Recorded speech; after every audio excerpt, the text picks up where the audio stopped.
Bắt đầu chưa? Dạ. Bắt đầu trong nhà. Đã bắt đầu rồi như vậy. Kiểu cũng là mình đóng. Tôi chỉ dùng quay. Không quay rồi. Nhung ơi. Đàn. Đây 65 đầu làm đây.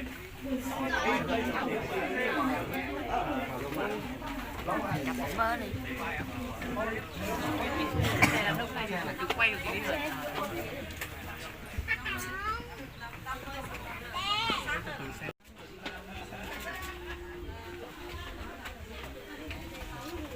Quay trên kia kìa.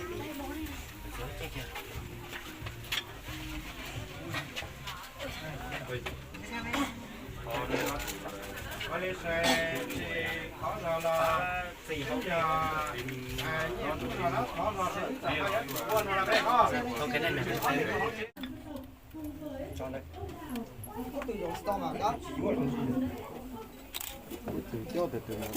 Muốn rồi.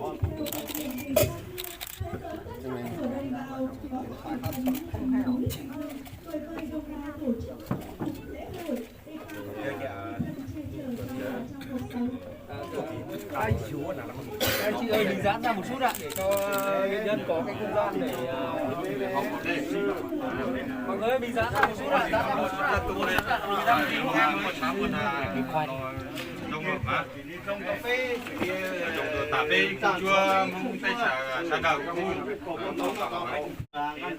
đóng lên nào cho mình nhỏ các bạn ơi mình dán ra hai bên ạ dán vào rất chỉ nữa rất chỉ nữa bây giờ đó đó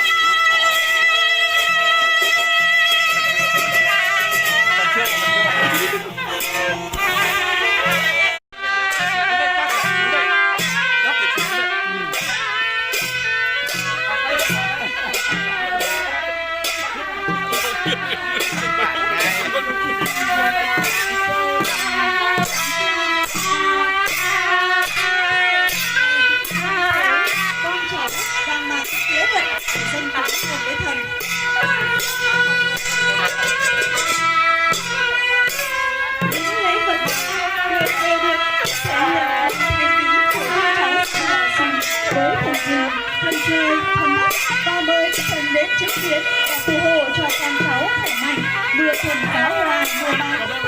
Cầu chúc mừng một ngày một tươi tốt để trông chờ cho con cháu và dòng họ Sùng và mọi người qua đường. Rồi mọi người mình dùng lên đi ạ. Lên đi bé.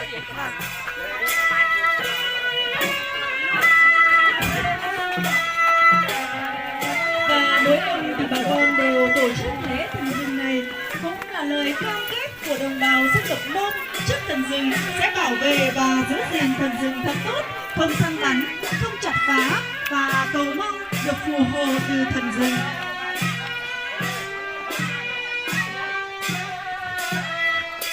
Và trong phần nghi thức này thì được diễn ra ở hai phần, đó là phần cúng sống.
Đây là thầy cúng và già làng có uy tín trong bản, được dòng họ Sùng để chăm.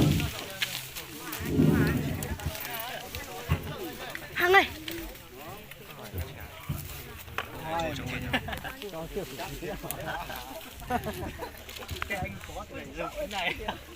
Con tốt rồi.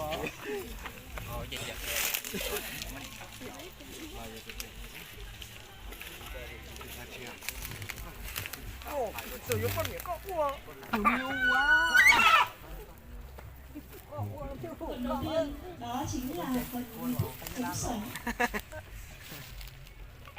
là cúng con vật hiến sinh đang còn sống nhé.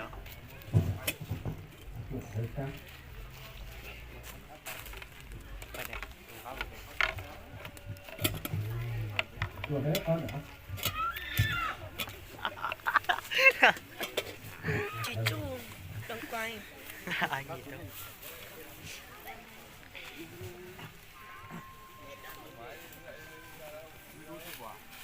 Mình chỉ là chỉ chiếm mà Dạ đi chán à. chỉ là xa nè, chỉ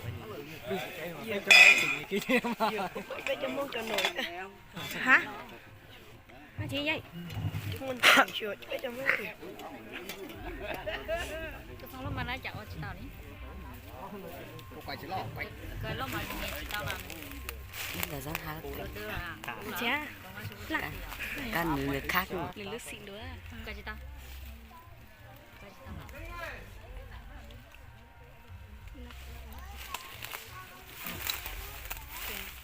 Tìm qua đi tí quay.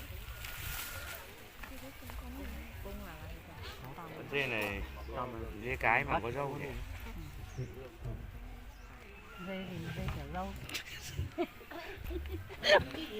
Được đó. Được à? Có nhỉ? Người mình cũng quá giàu. Dê không rau ai mà thích. Sao đã ông lại không biết là con dê là con cái là con đực nhỉ? Căn cứ vào đâu mà bảo đây là dê được? Sao thử thế? Dê đâu có dê được đâu. Xem bỏ lốt tao hỏi phết thì bỏ lốt học của à? Giờ nó dê bỏ nhỉ? Rồi dưới đó.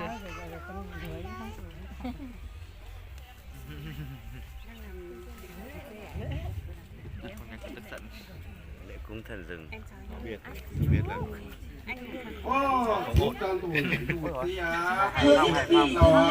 Thân cách quản thổ địa khu vực của thôn bản. Hôm nay là ngày tốt, ngày đẹp của các vị. Này tại làng của đồng bào dân tộc Mông, làng văn hóa du lịch các dân tộc Việt Nam. Và có rượu, có hương, có gà trống, có dây lực. Tất cả xin dâng kính lên các vị thần linh. là cho bé hãy nình mong ra này một em một kìa. Giờ lên mà sao pháp của mình là đồ lễ, đồ dâng lên đã đủ đã đầy. Hãy về chứng giám là nhận của mình và lấy của cho. Dù đi đâu, phương nào, hãy về đông đủ và nhận đồ lễ. Hãy về phù hộ cho người lớn, người trẻ, dòng họ Sùng từ cuối đến đầu bản. Tất cả đã có mặt đầy đủ tại đây. Hãy phù hộ có sức khỏe, làm ăn thuận lợi, mùa màng bội thu, chăn nuôi phát triển, đầy trường, đầy đàn, không dịch bệnh. Hãy ngăn đi những thiên tai, những rủi ro, điều xấu, xua đi tà ma, thú cung dữ.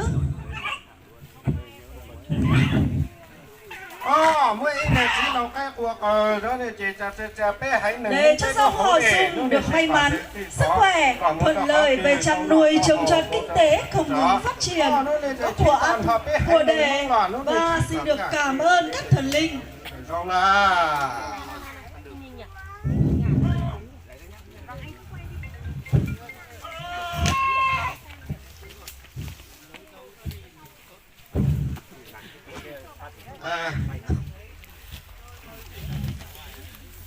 Nó nè hai tờ trò bé hãy đừng mong là nó nè sẽ hậu cổ nè là nó nè sẽ Tất cả đồ lễ đã đủ, hãy về nhận lấy, nhận rồi phù hộ, che chở cho bà con dân bản, phù hộ cho dòng họ Sùng có cuộc sống bình yên, hạnh phúc đủ đầy. Ở đây thấy không? Cái chế đừng trông là to.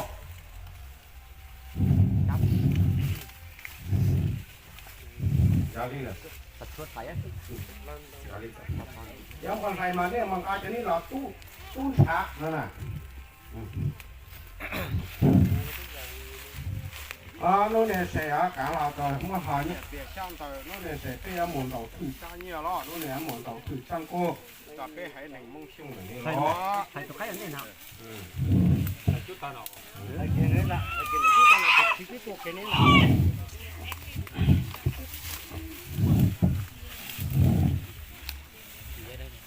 sói con sao sói con tới mày vào đây đi. Sau khi thần linh đã nhận đồ lễ hiến tế và những con vật sống, thì sẽ phần thiên nhiên trói tráng trong buôn làng. Cho nó thì mong lên nhau hơn chứ mà.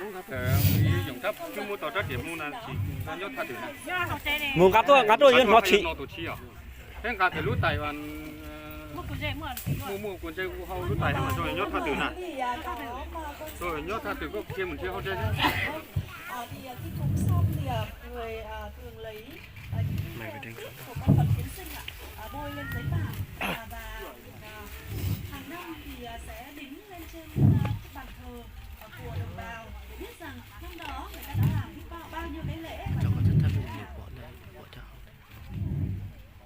Không thấy mà nào. Làm một cái. Sao mà nghe nó gần có đây rồi.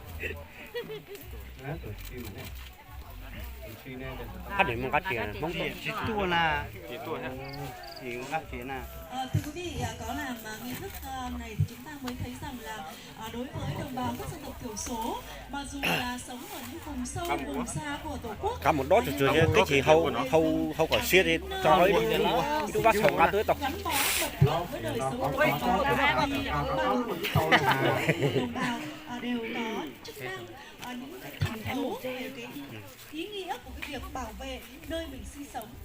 Đối với họ cũng vậy, rừng là trái tim, là mạng sống, là sinh mệnh, nên là đồng bào các dòng họ đều có những miếu thờ thần rừng để bảo vệ cái nguồn sống của họ.